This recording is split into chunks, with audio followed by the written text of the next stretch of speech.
আসসালামু আলাইকুম রহমতুল্লাহি ওয়া বারাকাতুহু। সম্মানিত ভিউয়ার্স, আলোর ভুবনের সাবস্ক্রাইবার শোকাবহ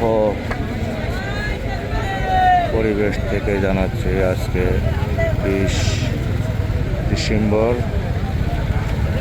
এক ব্যক্তি শরীফ ওসমান হাদি, যেই ব্যক্তির জানাজাতে আসলে এত মানুষ আসতে পারে না, আসে না।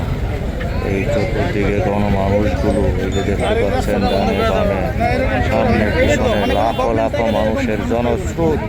প্রিয় বন্ধুরা, এটা সেই জালকাঠি আজুপাড়া গায়ে এক ব্যক্তি শরীফ ওসমান হাদির জানা যায়। এদের আগমন না, প্রিয় বন্ধুরা, এদের আগমন হলো এক চেতনার মৃত্যু ঘটিয়েছে।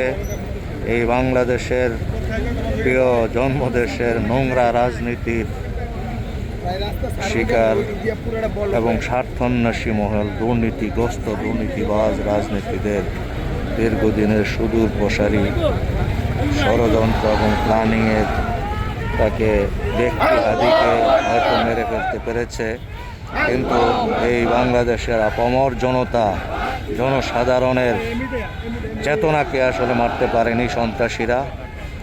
সেই নোংরা রাজনীতির এবং এই নোংরা ব্যক্তিদের, সেই খুনিদের গডফাদার যারা সুদূর প্রসারী ষড়যন্ত্রের অংশ হিসাবে গত 12 ডিসেম্বর শরীফ ওসমান হাদিকে গুলি করেছিল শুক্রবার, আর গতকালকে শুক্রবার 19 ডিসেম্বর তার মৃত্যু হয়েছে।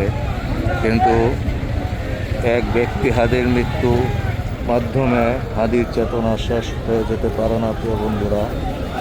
হাদি বিপ্লবী, হাদি এক স্বপ্নবাজ, সৎ, সাহসী এবং একজন পরিচ্ছন্ন রাজনীতিবিদ হয়ে এই প্রিয় মাতৃভূমি বাংলাদেশের রাজনীতির নোংরা ধারাকে পরিশুদ্ধ করার অভিপ্রায়ে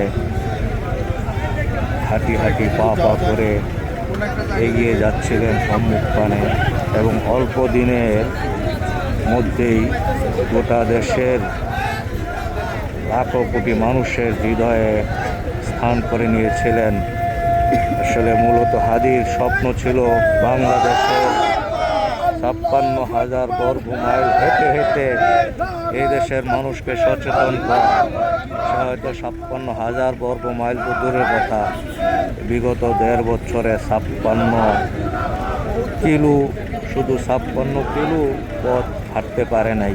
কিন্তু তার যে চেতনা, তার যে ভীষণ, তার যেই উদ্দেশ্য, সেটা গোটা দেশের গণ্ডি পেরিয়ে গোটা বিশ্বব্যাপী কোটি কোটি মানুষের হৃদয় পর্যন্ত পৌঁছে দিতে পেরেছে। এইটাই হলো হাদির সফলতা, প্রিয় বন্ধুরা। হাদি বীর সিপাহসালার শহীদ শরীফ ওসমান হাদি, আল্লাহ তাআলা যেন মহান স্রষ্টা পাক যেন তাকে জান্নাতের সর্বোচ্চ মাকাম দান করেন, এই দোয়া আপনারা সবাই করবেন। আজকে 20 ডিসেম্বর 2025 তার জানাজায় আমরা এসেছি এবং লাখো লাখো মানুষের ভিড় এই জানাজায় আপনারা দেখতে পাচ্ছেন, প্রিয় বন্ধুরা। সবাই যারা আসতে পেরেছেন, যারা একটা ইতিহাসের অংশ হয়ে গিয়েছেন, সেই ইতিহাসের অংশ আমরাও হয়েছি।